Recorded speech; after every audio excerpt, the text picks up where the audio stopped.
हमने cumulative record क्या होता है, फैमिली रिकॉर्ड क्या होता है वो पढ़ लिया था। हम रिकॉर्ड्स मेंटेन्ड इन हॉस्पिटल पढ़ रहे थे। तो सबसे पहले है क्लिनिकल पेशेंट्स क्लिनिकल रिकॉर्ड। तो पेशेंट्स क्लिनिकल रिकॉर्ड क्या होता है? What is patients clinical record?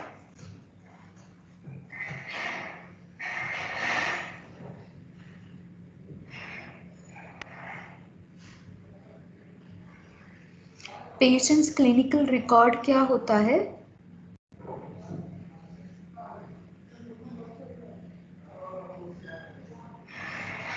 BSc first year, clinical records का मतलब क्या है?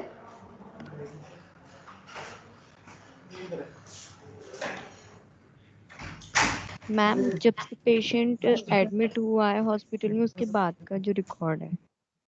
हाँ, जब पेशेंट हॉस्पिटल में एडमिट होता है तो उसके बाद का जो रिकॉर्ड होता है that is patients clinical record. Okay, so what are the responsibilities of a nurse? Head nurse की क्या रिस्पॉन्सिबिलिटी होती है in maintaining a clinical record?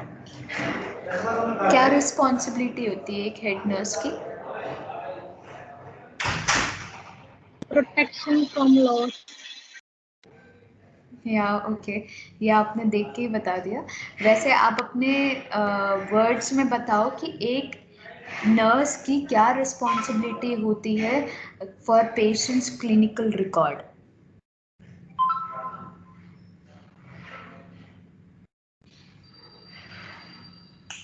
Ma'am responsibility होती है कि जो भी डॉक्टर, हाँ, जो भी रिकॉर्ड होते हैं उनको मेंटेन करके रखना, और ये नहीं होना चाहिए कि रिकॉर्ड खो गए। ठीक है, फाइल को प्रॉपरली हैंडल करना। Am I audible? Yes ma'am. Yes okay, so the ma'am head उसे नर्स इज, अपडेट करते रहना। हाँ उसको अपडेट करते रहना। So the head nurse is responsible for safeguarding the patients record from loss और डिस्ट्रक्शन। तो पेशेंट के रिकॉर्ड को लॉस होने से बचाना, डिस्ट्रक्ट होने से बचाना। No individual sheet is separated from the complete record unless as with the doctor's order sheet. It is kept in a special place where it is safe, where its safety is guarded. तो कोई भी sheet file में से नहीं निकलनी चाहिए, सारी sheets file में ही पंच्ड होनी चाहिए। Then safeguarding its content, the hospital administration usually has a procedure with which the head nurse should be familiar for handling legal matter of this kind. Patient has the right to insist that his record to be confidential. So hospital administration में जो head nurse होती हैं उनको ये पता होना चाहिए कि कौन सी चीज़ लीगल, पेशेंट की फाइल में कौन से डॉक्यूमेंट्स लीगल डॉक्यूमेंट्स हैं और कौन से डॉक्यूमेंट्स कॉन्फिडेंशियल है। कॉन्फिडेंशियल का मतलब है कि उसको कोई और नहीं देख सकता। तो कुछ चीज़ें पेशेंट के फाइल में कॉन्फिडेंशियल होती है जो वो किसी और को, किसी रिलेटिव को नहीं दिखा सकते, and that has to be maintained confidential. For example जो साइकेट्रिक पेशेंट्स होते हैं उनकी जो फाइल्स होती हैं that is meant to be confidential. वो आप किसी को भी नहीं दिखा सकते। इवन जो स्टूडेंट्स जाते हैं साइकेट्रिक हॉस्पिटल में काम करने उन्हें भी जो पेशेंट्स की फ़ाइल होती है वो नहीं दी जाती, because those are the confidential records. तो ये हमें पता होना चाहिए कि कौन कौन से रिकॉर्ड्स कॉन्फिडेंशियल है। ये भी हमें पता होना चाहिए कि कौन कौन से रिकॉर्ड्स जो है लीगल का लीगल मैटर होता है। completeness, compiled records with complete identifying data on each page in the form approved by the hospital. तो जितना भी डाटा है उसको कंप्लीट करना है, फाइल पूरी तरीके से कंप्लीट होनी चाहिए। बिना कंप्लीट किए आप फाइल को मतलब फाइल को आप ऐसे ही नहीं छोड़ सकते बिना कंप्लीट किए। ठीक है, everything should be mention right from the name, date, age, IP number, सब चीज़ें मेंशन होनी चाहिए एक एक पेज पे। ऐसा नहीं होना चाहिए कि पहले के पेजेस पे नेम, एज, आईपी नंबर है, बाकी के पेजेस पे नहीं है। जहाँ पे साइन चाहिए वहाँ पे साइन होना चाहिए। So all the record should be completed. The two parts of the record for which the nursing service is universally wholly responsible are the vital signs graphic sheet and nurses observation और nurses notes. तो कुछ records जो हैं हम सिर्फ हमें maintain करने होते हैं, नर्सेस को मेंटेन करने होते हैं, जैसे कि वाइटल साइंस। वाइटल साइंस ये सिर्फ नर्सेस ही मेंटेन करती हैं, डॉक्टर इसमें कुछ नहीं करते। ग्राफिक शीट जैसे कि टीपीआर शीट जिसमें ग्राफ बना होता है, या फिर आप जब गायनी में जाओगे तो गायनी में भी एक ग्राफ शीट का इस्तेमाल होता है, पार्टोग्राफ बोलते हैं उसको। तो वो भी एक तरीके की ग्राफ शीट है, वो भी नर्सेज ही इस्तेमाल करती हैं। फिर नर्सेज ऑब्जर्वेशन और नर्सेज नोट्स। अब हमने एक नर्सेज नोट्स होते हैं या नर्सेज ऑब्जर्वेशन होता है, वो भी सिर्फ हमें ही मेंटेन करना होता है। और इसके अलावा जो मेडिकेशन चार्ट होता है उसमें मेडिकेशंस तो डॉक्टर लिखते हैं, लेकिन एडमिनिस्टर करते वक्त साइन हमें करना है। तो ये कुछ चीज़ें हैं जो कंप्लीटली हमें ही मेंटेन करनी होती है। Responsibility for nurses notes which has been established by the hospital should be used by all nurses. The form for nurses notes which has been established by the hospital should be used by all nurses. तो nurses notes का के लिए form होता है, उस form को ही हमें इस्तेमाल करना है, उसी में ही हमें नर्सेस नोट्स बनाने हैं।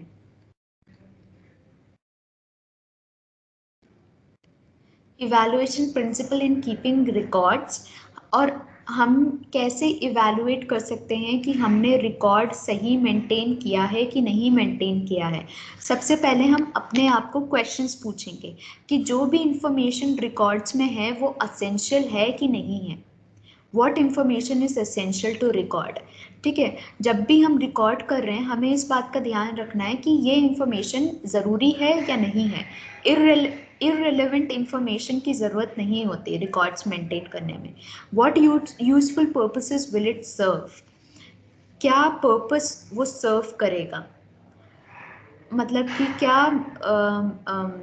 इसका क्या फ़ायदा होगा आगे जाकर, ये हमें अपने आप से पूछना है कि जो भी चीज़ हम रिकॉर्ड कर रहे हैं इसका आगे जाके कुछ फ़ायदा हो सकता है कि नहीं हो सकता है।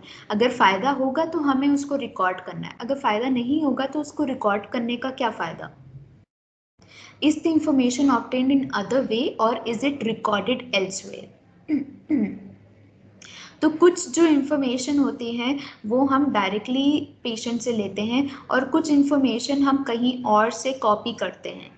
तो ये हमें देखना है कि हम डायरेक्टली पेशेंट से ही ऑब्जर्वेशन ले रहे हैं या कहीं और से कॉपी कर रहे हैं। Can two records be combined? और दो रिकॉर्ड्स को हम कंबाइन कर सकते हैं क्या? Can it be easily field? क्या ये रिकॉर्ड इजीली फिल हो सकता है? Is the form uniform through out the hospital? और ये भी ज़रूरी है कि पूरे हॉस्पिटल में एक सा ही फॉर्म होना चाहिए, चाहे वो एडमिशन के लिए हो, डिस्चार्ज के लिए हो, या नर्सिस नोट्स हो, या फिर मेडिकेशन चार्ट हो, आईसीयू चार्ट हो, कोई सा भी फॉर्म होने दो, वो पूरे हॉस्पिटल में एक सा ही होना चाहिए। ऐसा नहीं होना चाहिए कि इस आईसीयू के लिए अलग है और उस आईसीयू के लिए अलग है, तो उससे क्या होगा, यूनिफॉर्मिटी नहीं होगी। ठीक है, next is how to improve record keeping. अब हम रिकॉर्ड कीपिंग को कैसे इम्प्रूव कर सकते हैं? अब तक जो पढ़ाया वो समझ में आया? Is there any doubt?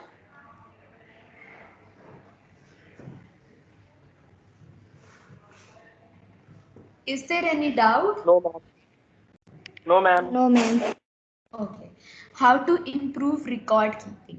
तो रिकॉर्ड कीपिंग को हम इम्प्रूव कैसे कर सकते हैं? Get into the habit of using factual, consistent, accurate, objective and unambiguous patient information. तो जो भी आप इंफॉर्मेशन पेशेंट से लेते हो वो इंफॉर्मेशन कंसिस्टेंट का मतलब है हर जगह एक सी होनी चाहिए। ये नहीं कि आज जैसे आपने लिखा कि पेशेंट को आज जैसे आप लिख रहे हो पेशेंट की एज 49 है, और फिर आप 2 हफ्ते बाद लिखते हो पेशेंट की एज 51, तो ये क्या हुआ? इनकंसिस्टेंसी हो गई है रिकॉर्ड में। This is known as inconsistency. कहीं पर आपने नाम लिखा है आदर्श कुमार और कहीं पे लिखा है आदर्श शर्मा, तो ये क्या हुआ? इनकंसिस्टेंसी हो गई रिकॉर्ड में। फैक्चुअल मतलब होता है जो फैक्ट्स हैं, जो भी पेशेंट बताता है, जो भी कंप्लेन वो कर रहा है वैसे के वैसे ही, एक्यूरेट, एकदम टू द पॉइंट। ठीक है। Objective and unambiguous patient information.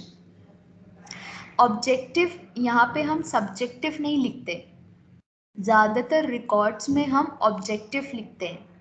Objective मतलब हमें पेशेंट ने क्या बताया वो हम लिखते हैं। ठीक है, ज़्यादातर ऑब्जेक्टिव जो हमें दिखाई दिया, ऑब्जर्व किया हमने, वो लिखते हैं। और सब्जेक्टिव भी कहीं कहीं लिखते हैं, जैसे साइन एंड सिम्टम्स हो गए। साइन एंड सिम्टम्स हम ऑब्जेक्टिव भी लिखते हैं, लेकिन कहीं कहीं हम सब्जेक्टिव भी लिखते हैं। पेशेंट से भी पूछते हैं कि आपको क्या क्या कंप्लेन है, और फिर उसके बाद फिजिकल एग्जामिनेशन करके हम ये खुद से भी देखते हैं कि क्या प्रॉब्लम है। ठीक है, तो ऑब्जेक्टिव और कई जगहों पर सब्जेक्टिव भी होता है, कम होता है पर सब्जेक्टिव होता है। And unambiguous patient information. Unambiguous मतलब जो फॉल्स ना हो, ट्रू हो। Use your senses to record what you did. ठीक है, आपको अपने सेंसेस का इस्तेमाल करना है। Senses as in all your senses, ears, nose, eyes, touch, तो ये सारे सेंसेस का इस्तेमाल करना है रिकॉर्ड करते वक्त। ठीक है। Ensure there is a reasoned rationale for any decision recorded। तो जो भी आप रिकॉर्ड कर रहे हो उसका कोई रैशनले, मतलब उसका कोई पर्पस होना चाहिए, क्योंकि आप ज़्यादातर रिकॉर्डिंग एविडेंस के लिए करते हो। तो एविडेंस के लिए अगर आप रिकॉर्ड कर रहे हो तो किस लिए रिकॉर्ड कर रहे हैं, ये आपको क्लियर होना चाहिए कि आपने जो रिकॉर्ड किया, इज इट वैल्यूएबल और इज इट एक्यूरेट, ये चाहिए था आपको कि नहीं चाहिए था। Ensure notes are accurately dated, timed and signed with the name printed alongside the entry। तो ये मैं आपको पहले भी बता चुकी हूँ कि जितने भी नोट्स होते हैं उसको डेट, उन पे डेट लिखना है, टाइम होना चाहिए, साइन होना चाहिए, और it should be printed alongside the entry with name printed alongside the entry. तो नेम के साथ साथ होने चाहिए जितने भी नोट्स होते हैं। Right the notes way possible with the involvement and understanding of the patient और केयर टेकर। तो जहाँ जहाँ आपको नोट्स लिखने हैं वहाँ वहाँ आप लिखोगे और पेशेंट को इन्वॉल्व करोगे जब भी आप नोट्स लिख रहे हो, और या फिर पेशेंट के रिलेटिव्स को इन्वॉल्व करोगे। Error should be corrected by putting a single line through the incorrect statement and signing and dating it. So this is very important कि हम कभी भी स्क्रिबलिंग नहीं कर सकते रिकॉर्ड्स में। जो पेशेंट के रिकॉर्ड्स होते हैं उसमें हम कभी भी स्क्रिबलिंग नहीं कर सकते। इन केस हमने कुछ गलत लिख दिया है तो हमें बस एक लाइन बनाकर स्टेटमेंट को कट करना है और वहाँ पे साइन करके डेट भी लिखना है। ठीक है, we can not scribble on patients record. अगर जब मैं काम कर रही थी अपोलो वगैरह में, जब आईसीयू फॉर्म्स पे अगर कोई गलती हो जाती थी, बहुत ज़्यादा कैलकुलेशन मिस्टेक हो गई, then they used to ask us to make another ICU form. उसी दिन का, उस पूरे दिन का दूसरा आईसीयू शीट बनाओ। ठीक है, तो अगर कोई भी मिस्टेक होती है, आप स्क्रिबलिंग नहीं कर सकते, वाइटनर नहीं लगा सकते, आप सिर्फ एक लाइन बनाकर वहाँ पे साइन कर सकते हो। लेकिन अगर बहुत ज़्यादा मिस्टेक हो रही है तो आपको फिर उसको चेंज करना होगा। क्योंकि ये लीगल डॉक्यूमेंट्स है, लीगल डॉक्यूमेंट्स में यू कैन नॉट स्क्रिबल। जैसे जब आप चेक लिखते हो, चेक पे आप कुछ काट नहीं सकते, अमाउंट काट के कुछ और लिख दिया, ये नहीं कर सकते आप। अगर आप काट भी रहे हो तो आपको साइन करना है, वरना वो चेक वेस्ट हो जाएगा। Am I clear? जो जितने भी लीगल डॉक्यूमेंट्स होते हैं वहां पे आप स्क्रिबलिंग नहीं कर सकते, काट नहीं सकते। How to improve record keeping? Follow SMART model और similar when planning care. SMART model क्या है? Specific, measurable,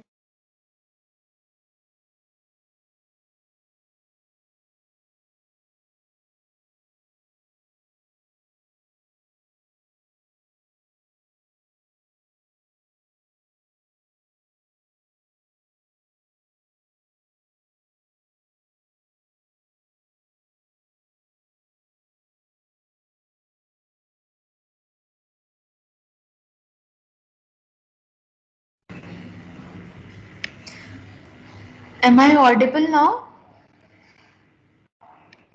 Yes, ma'am. Yes, ma'am. Okay, so follow smart model. So what do you mean by smart model?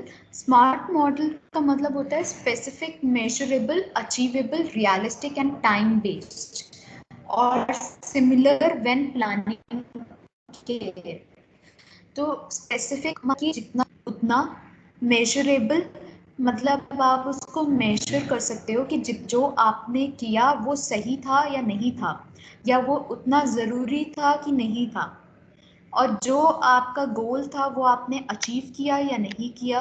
Realistic, आप जो भी गोल बनाओगे realistic होने चाहिए। ये नहीं हो सकता कि आप गोल बना रहे हो कि 10 मिनट्स में पेन खत्म हो जाएगा, ये तो अनरियलिस्टिक गोल है ना।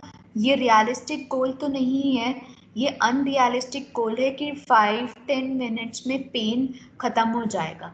This is unrealistic. Time based, कि कितना टाइम आपको लगेगा पेशेंट को की केयर करने में, ठीक है। तो specific, measurable, achievable, realistic and time based. Write up notes as soon as possible after an event and by law within 24 hours, making clear any subsequent alterations or additions. So you have to write up notes within 24 hours. 24 घंटे के अंदर अंदर ही जो भी आपने observe किया, जैसे nurses notes हैं या कोई भी नोट्स, वो 24 घंटे के अंदर अंदर ही लिखने हैं। Do not include jargon, meaningless phrases, for example, slept well, offensive subjective statement. तो जो आप पेशेंट के बारे में फील करते हो वो आप नहीं लिख सकते। सपोज आप पेशेंट के बारे में अच्छा फील नहीं करते, पेशेंट बहुत ज़्यादा इरिटेटिंग सा पेशेंट है, बहुत आपको परेशान कर रहा है, आपको बहुत ज़्यादा ट्रबल कर रहा है, तो वो सब आप नहीं, ठीक है। और offensive subjective statements आप नहीं लिख सकते। It must be clear what was originally written and why it was changed. Therefore, correction fluid should not be used. तो आपको जैसे मैंने बताया, आप स्क्रिबलिंग नहीं कर सकते, सिर्फ एक लाइन बना के कट करना है और उसके ऊपर उसको करेक्ट करके अपना साइन करना है। तो इससे हमें पता चलेगा कि ओरिजिनली क्या लिखा था और आपने क्या काट के फिर आपने क्या लिखा, और आप करेक्शन फ्लूइड का भी इस्तेमाल नहीं कर सकते। The NMC's position on abbreviation is that they should not be used. NMC's position on abbreviation is that they should not be used. अब कई सारे abbreviations मतलब शॉर्ट फॉर्म, ज़्यादातर शॉर्ट फॉर्म्स हम यूज़ नहीं कर सकते, क्योंकि कुछ शॉर्ट फॉर्म्स ऐसे होते हैं जिनके दो मीनिंग होते हैं। फॉर एग्जाम्पल पीटी का मतलब पेशेंट भी हो सकता है, फिजियोथेरेपिस्ट भी हो सकता है, पार्ट टाइम भी हो सकता है। तो ये क्या हुआ, ये जो शॉर्ट फॉर्म हमने यूज़ किया, ये इसके कई सारे मीनिंग हो गए। बीडी का मतलब ट्वाइस अ डे भी हो सकता है, ब्रॉड डेड भी हो सकता है, brought in dead. Brought in dead का मतलब अगर पेशेंट जो है किसी इमरजेंसी में लेकर आया है, किसी पेशेंट को, किसी का एक्सीडेंट हुआ है, किसी ने पॉइजन लिया है या कोई भी बीमारी हुई है, उसको इमरजेंसी में लेकर आया और इमरजेंसी में लाते ही जब डॉक्टर चेक करता है तो उसका ना पल्स है, ना हार्ट रेट है, ना ब्रीथिंग है उसका, तो इसका मतलब होता है ब्रॉड डेड, कि जब पेशेंट को लाया गया वो तभी मरा हुआ था। ठीक है, तो बीडी का मतलब ब्रॉड डेड भी होता है और ट्वाइस अ डे। अगर कोई मेडिकेशन हम दे रहे हैं तो ट्वाइस अ डे है वो, तो मतलब 2 दिन में 2 बार, तो इसका कुछ भी मतलब हो सकता है।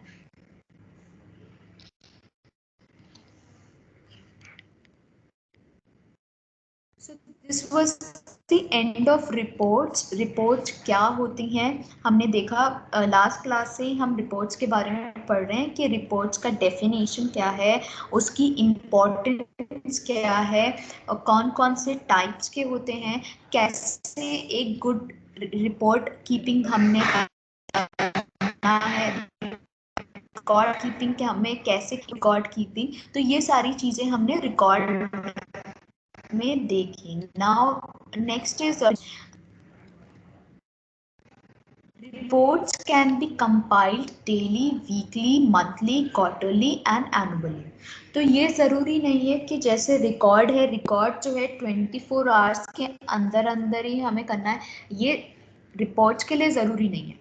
रिपोर्ट आप डेली भी बना सकते हो, हफ्ते में एक बार भी बना सकते हो, मंथली मतलब मंथ में एक बार भी बना सकते हो, क्वार्टरली मतलब आप 3-4 महीने में एक बार भी बना सकते हो रिपोर्ट, और एनुअली मतलब साल में एक बार भी बना सकते हो रिपोर्ट। ठीक है, report summarises the service of the nurse and और द एजेंसी। तो रिपोर्ट क्या है? इट इज द समराइजेशन, ये हम समराइज करते हैं कि क्या हमने काम किया सर्विस ऑफ द नर्स, और एजेंसी का समराइजेशन करते हैं। Reports may be in the form of an analysis of some aspect of a service. तो reports may be in the form of an analysis of some aspect of a service. तो ये एक तरीके का analysis भी हो सकता है। एनालिसिस मतलब कि ये हमें बताता है कि जो भी सर्विस प्रोवाइड करी हमने वो अप टू द मार्क है कि नहीं है। ठीक है, एक तरीके का एनालिसिस है ये। एनालिसिस का मतलब है कोई सर्विस जो होते हैं, it is up to the mark or not. These are based on records and registers, and so it is relevant for the nurses to maintain the records regarding their daily caseload, service load and activity. So these are based on records and registers के basis पर होते हैं। जैसे कि आप जो भी report बना रहे हो बेसिस पे होगा या फिर रजिस्टर्स के बेसिस पे होगा। रजिस्टर्स मतलब एक वार्ड में कई सारे रजिस्टर्स होते हैं, एडमिशन रजिस्टर हो गया, डिस्चार्ज रजिस्टर और डाइटरी रजिस्टर हो गया, अलग अलग तरीके के बहुत सारे रजिस्टर्स होते हैं एक वार्ड में, वो भी एक नर्स को मेंटेन करना होता है। ठीक है, रिकॉर्ड क्लिनिकल रिकॉर्ड भी हो सकता है, या फ्री रिकॉर्ड भी हो सकता है, या क्यूमुलेटिव रिकॉर्ड भी हो सकता है। उसके बेसिस पर ही हम रिपोर्ट बनाते हैं। और जैसे कि फॉर एग्जांपल हमें रिपोर्ट बनानी है अपने वार्ड की रिपोर्ट बनानी है, रोजाना वार्ड की रिपोर्ट बनती है कि इस वार्ड में आज इतने पेशेंट है, इतने पेशेंट ओटी में गए हैं और इतने पेशेंट की डेथ हो गई है, इतने पेशेंट अभी वेंटिलेटर पे हैं, इतने पेशेंट की कंडीशन सीरियस है। तो ये जो आप रिपोर्ट बना रहे हो किस बेसिस पे बना रहे हो? आपको कैसे पता चला कितने पेशेंट है? आप रजिस्टर्स को देख रहे हो तभी आपको पता चला है कि वार्ड में है। रिकॉर्ड्स को चेक कर रहे हो तभी आपको पता चला है कि कितने पेशेंट सीरियस है, कितने पेशेंट जो है वेंटिलेटर पे हैं। रिकॉर्ड्स को चेक करने के बाद ही आपको पता चलता है कि कितने पेशेंट की डेथ हो गई है। तो जो रिपोर्ट्स हैं they are mostly on the basis of records and registers. ठीक है,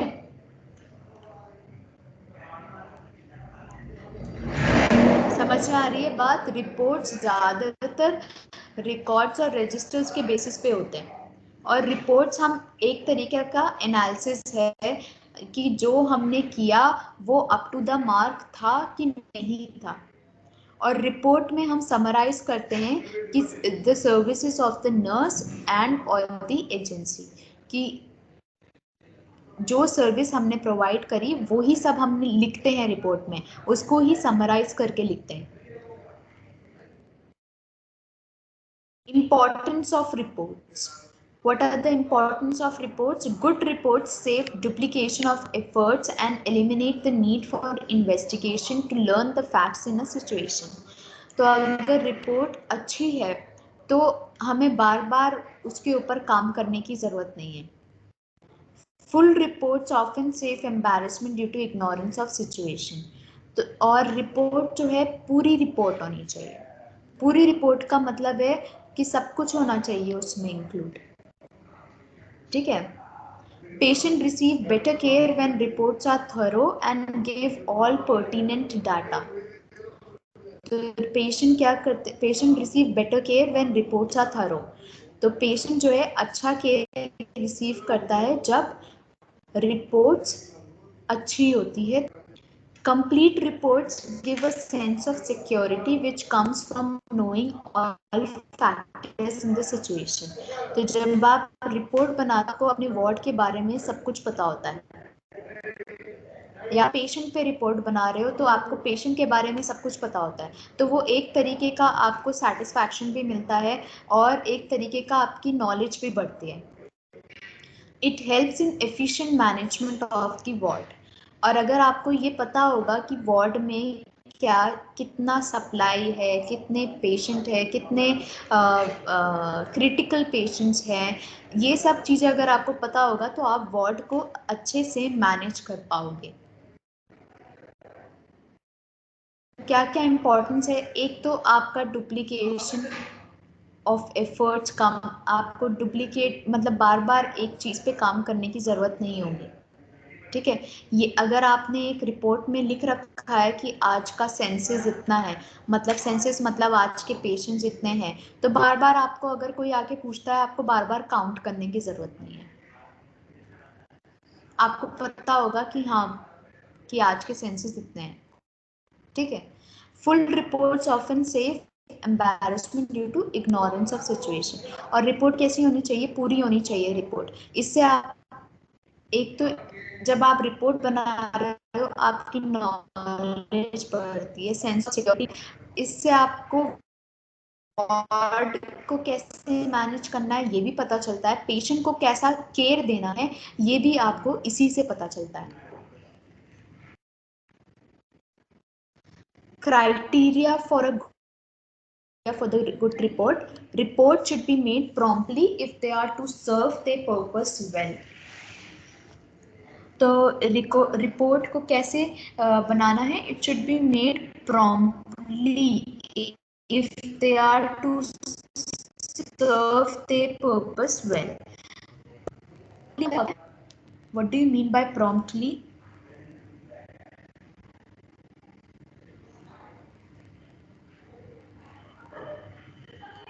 प्रॉम्प्टली का क्या मतलब होता है बीएससी फर्स्ट ईयर?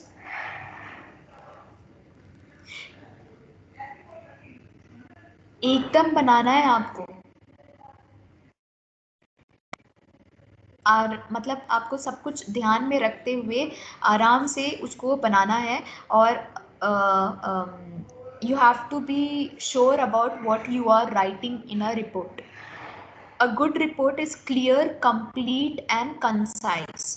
तो क्लियर होनी चाहिए जो भी आपने लिखा, कंप्लीट मतलब हर एक चीज उसमें मेंशन होनी चाहिए, कंसाइज मतलब टू द पॉइंट होनी चाहिए।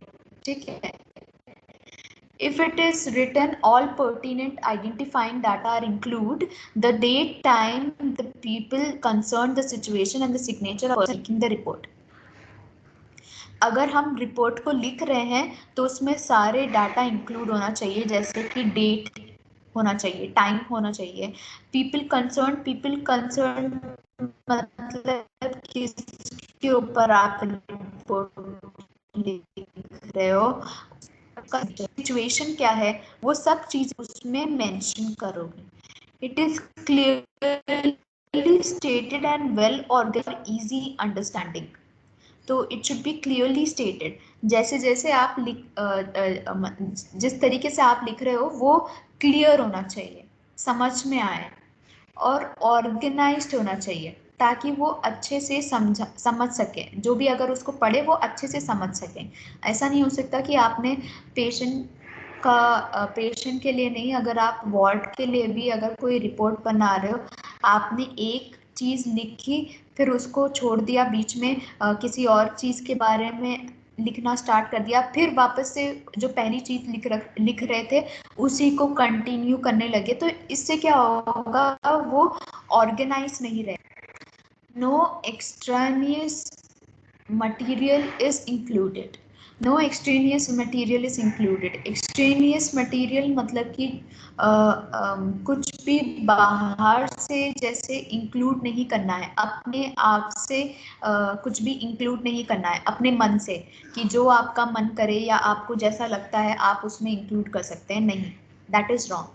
Good oral reports are clearly expressed and presented in an interesting manner. Important points are emphasized. और अगर आप रिपोर्ट्स ओरल दे रहे हो, ओरल रिपोर्ट्स दे रहे हो, तो तब भी आपको जो है उसको क्लियरली एक्सप्रेस करना है, क्लियरली सब चीज़ें बताना है, और इम्पॉर्टेंट पॉइंट्स को आपको ज़्यादा एम्फसाइज करना है। Types of reports, first is the oral report. Oral report क्या होती है, जो रिपोर्ट हम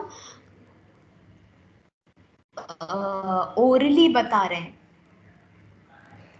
जैसे कि चेंज ऑफ शिफ्ट के वक्त, जब शिफ्ट चेंज होती है तो तब हम जो रिपोर्ट ओरली दे रहे हैं, एक नर्स जो रिपोर्ट दूसरी नर्स को ओरली देती है, that is known as the oral report. Written report क्या होती है, रिटन जब हम कोई भी चीज लिख रहे हैं, that is known as the written report. Reports are to be written when the information are to be used by several personnel, which is more or less of permanent value. तो ये जो रिपोर्ट्स होती है, written reports होती हैं, ये हम जो है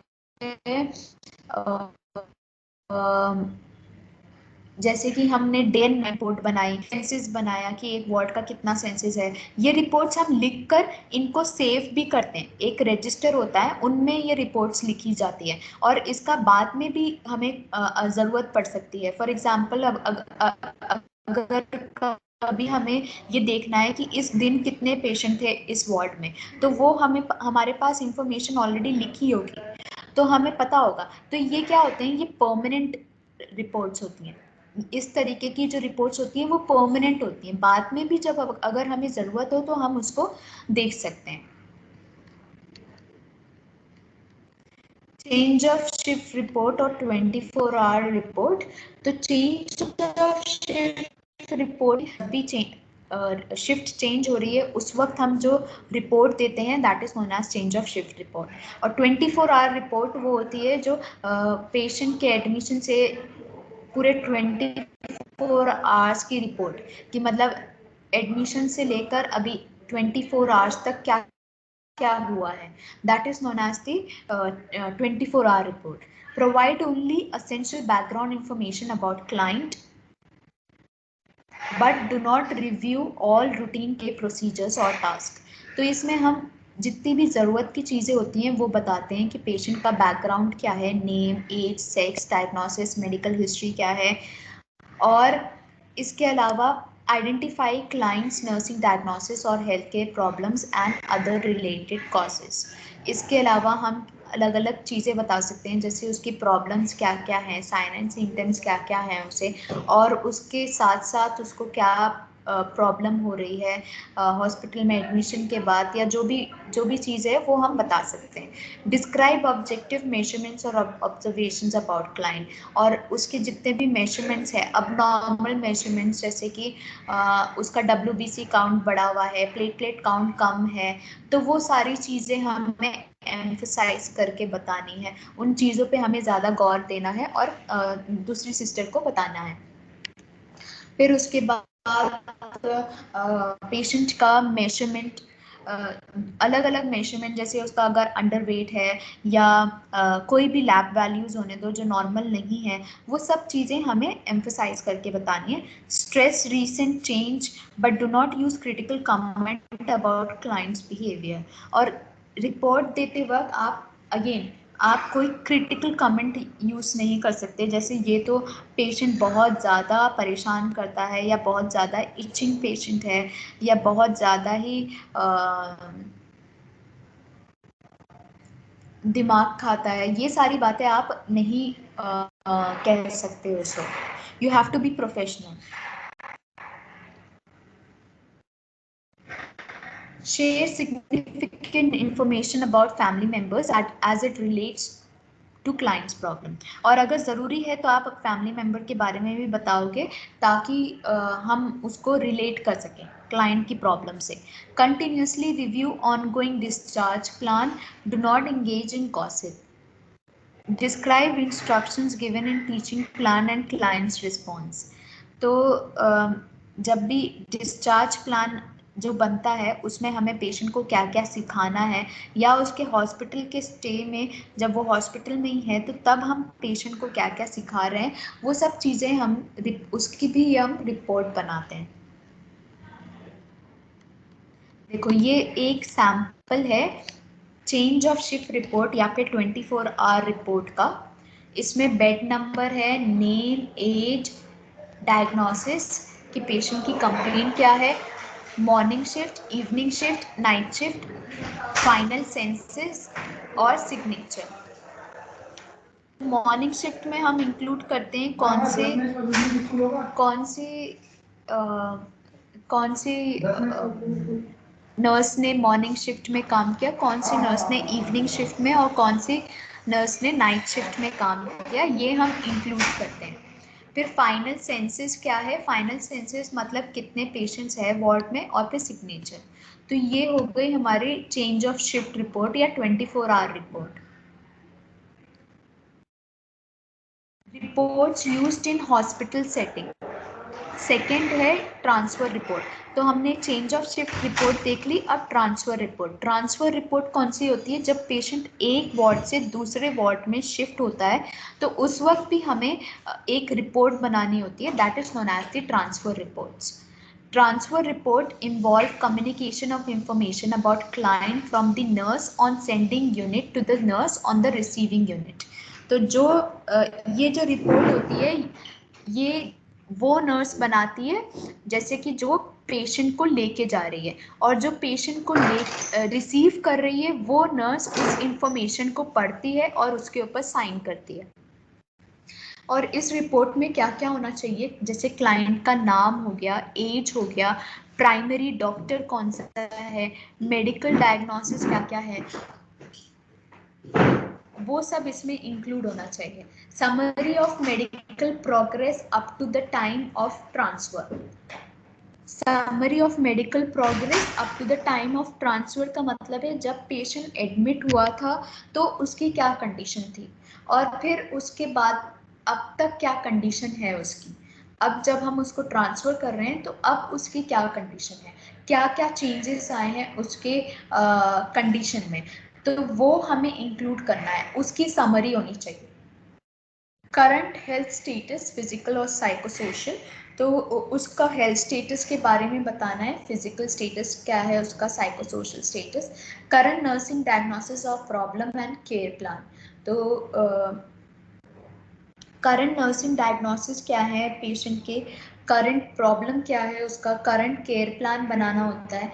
एनी क्रिटिकल असेसमेंट और interventions to be completed shortly, और अगर जैसे डॉक्टर ने शिफ्ट के वक्त कुछ स्पेशल ऑर्डर्स दिए हैं तो वो सारे स्पेशल ऑर्डर्स भी हमें बताने, need for any special equipment etcetera. और अगर पेशेंट को, जैसे जब हम पेशेंट को शिफ्ट कर रहे हैं, वार्ड से आईसीयू में शिफ्ट कर रहे हैं, पेशेंट की कंडीशन खराब हो गई और हमें वेंटिलेटर की ज़रूरत है, तो हम बताएंगे कि पेशेंट को ये चीज़ों की ज़रूरत है, वेंटिलेटर की ज़रूरत है या सिरिंज पंप की ज़रूरत है, आईवी इन्फ्यूजन पंप की ज़रूरत है, इन्फ्यूजन पंप की ज़रूरत है। तो वो सारी चीज़ें हम बताते हैं कौन कौन से इक्विपमेंट की ज़रूरत है। ट्रांसफ़र करने से पहले ही एक्चुअली हम बता देते हैं, ताकि जो वहाँ जो सिस्टर्स हैं वो इन सब चीज़ों के साथ रेडी रहें।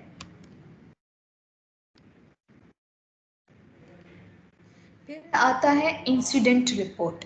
इंसिडेंट रिपोर्ट क्या है? इंसिडेंट रिपोर्ट जैसे कि कोई इंसिडेंट होता है, जो इंसिडेंट या तो वो हमसे कोई इंसिडेंट हुआ है या फिर पेशेंट हमारे सामने कोई इंसिडेंट हुआ है, तो उसके लिए रिपोर्ट बनानी होती है। जैसे पेशेंट ने डॉक्टर को मारा या पेशेंट ने दूसरी नर्स को मारा और हमने वो विटनेस किया, तो तब भी हम रिपोर्ट बना सकते हैं। या फिर पेशेंट गिर गया, वो हमने विटनेस किया, तो तब भी हम रिपोर्ट बना सकते हैं। That is known as the incident report. The nurse who witnessed the incident or who found the client at the time of the incident should file the report.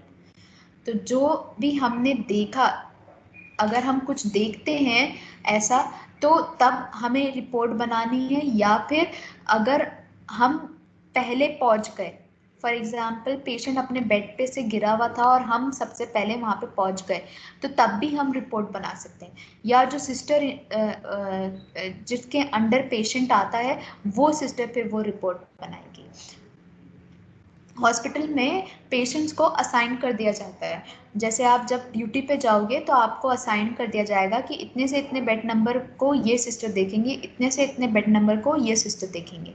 तो अगर इतने से इतने बेड नंबर के अंदर कोई पेशेंट गिर जाता है या कुछ उसका इंसिडेंट होता है, तो उसकी रिपोर्ट वो वाली सिस्टर बनाती है। ठीक है। The nurse describe in concise what happened, specifically objective terms etc. तो हमें ऑब्जेक्टिव टर्म्स का इस्तेमाल करना है और हमें ये लिखना है कि हमने क्या देखा। इंसिडेंट रिपोर्ट में हम सिर्फ ये लिखेंगे कि हमने क्या देखा। ठीक है। The nurse does not interpret और attempt to explain the cause of the incident. और हम ये नहीं लिख सकते कि ये इस वजह से हो सकता है या उस वजह से हो सकता है, नहीं। जो हमने लिखा टू द पॉइंट, जो हमने देखा टू द पॉइंट, वही हमें लिखना है। The nurse described objectively the client's condition when the incident was discovered. और जो इंसिडेंट होते वक्त जो उसकी कंडीशन थी, उसके बारे में भी लिखना है। Any measures taken by the nurse, other nurses or doctors at the time of the incident are reported. और उसके बाद क्या किया गया, अगर पेशेंट की कंडीशन एकदम से खराब हो गई गिरने के बाद, बेड से गिरने के बाद, तो उसके लिए क्या मेजर्स लिए गए, क्या चीज़ें करी गई पेशेंट के लिए, वो सब भी इंक्लूड करना है। No nurse is blamed in an incident report. और हम किसी को भी ब्लेम नहीं कर सकते कि ये उसकी वजह से हुआ है या इसकी वजह से हुआ है। The report is submitted as soon as possible. और ये रिपोर्ट हम जितनी जल्दी हो सकते उतनी जल्दी हम ये सबमिट करते हैं। The nurse should never make photocopy of the incident report. और इंसिडेंट रिपोर्ट की हम फोटोकॉपी भी नहीं बना सकते। Then census report. तो सेंसस रिपोर्ट क्या होती है, जिसमें हम इंक्लूड करते हैं कितने टोटल नंबर ऑफ पेशेंट्स है, नंबर ऑफ एडमिशन कितना है, नंबर ऑफ डिस्चार्ज कितना है, नंबर ऑफ ट्रांसफर कितना है, नंबर ऑफ बर्थ्स कितने हैं, नंबर ऑफ डेथ्स कितने हैं। तो नंबर जब हम मेंशन कर रहे हैं, उसको हम बोलते हैं सेंसस रिपोर्ट। और ये ज़्यादातर जो सेंसस रिपोर्ट होती है वो रात में बनाई जाती है। पूरे दिन का सेंसस उसमें इंक्लूड होता है कि पूरे दिन में ये इतने पेशेंट आए, इतने पेशेंट एडमिटेड है, इतने डिस्चार्ज हो गए थे, इतने हमने ट्रांसफ़र करे, इतने बर्थ्स थे, इतने डेथ के केसेस थे। तो ये रात में बनती है सेंसस रिपोर्ट, पूरे दिन का उसमें इंक्लूड होता है। The nurse should remember that a single mistake in the census figure made by one of the nurse make the census report of the entire institution incorrect. तो क्या होता है कि हर वार्ड का सेंसस बनता है और हर वार्ड का सेंसस फिर जो इंचार्ज होती है, फ्लोर इंचार्ज, उसको जाता है। फिर जो फ्लोर इंचार्ज है वो पूरे फ्लोर का सेंसस बनाती है। फिर वो जो पूरे फ्लोर का जिसने सेंसस बनाया वो फिर अपने सेंसस को हायर अथॉरिटी को देता है और सारे फ्लोर के सेंसस कंबाइन होते हैं और पूरे हॉस्पिटल का सेंसस बनता है। इस तरीके से समझ में आई बात? एक वार्ड का सेंसस बनेगा, सारे वार्ड का सेंसस एक इंक्लूड होकर एक फ्लोर का बनेगा, फिर एक फ्लोर का फिर अलग अलग फ्लोर का इंक्लूड होके पूरे हॉस्पिटल का सेंसस बनता है। बर्थ एंड डेथ रिपोर्ट, तो बर्थ एंड डेथ रिपोर्ट में हम यही इंक्लूड करते हैं कि कितने बर्थ हुए हैं, किस किस का बर्थ हुआ है और किस किस के डेथ हुई है और स्पेसिफिक टाइम के साथ। Anecdotal report. Anecdotal report is a brief account of some incident. Reports on the accident complaints are a written record concerning survey or a person or her work is called an anecdote note. कोई भी information observation जो अगर कोई हम observe कर रहे हैं patient के बारे में, उसके काम के बारे में, तो वो एनेक्डोटल रिपोर्ट में आती है।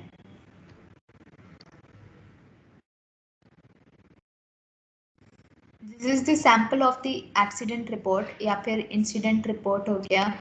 Name, age, address, bed number, ward number, CR number, date and time of the accident, कितने बजे और कितने टाइम पर एक्सीडेंट हुआ, फिर उसका डिस्क्रिप्शन कि क्या हुआ, कैसे हुआ, सेफ्टी प्रिकॉशंस क्या लेने चाहिए थे पर नहीं लिए गए, condition of the patient before and after the accident, patient का कंडीशन कैसा था, डॉक्टर्स एग्जामिनेशन फाइंडिंग, डॉक्टर ने क्या फाइंड किया, ट्रीटमेंट ऑर्डर्ड, क्या ट्रीटमेंट ऑर्डर किया, signature of the doctor, signature of the nurse, unit and date of report.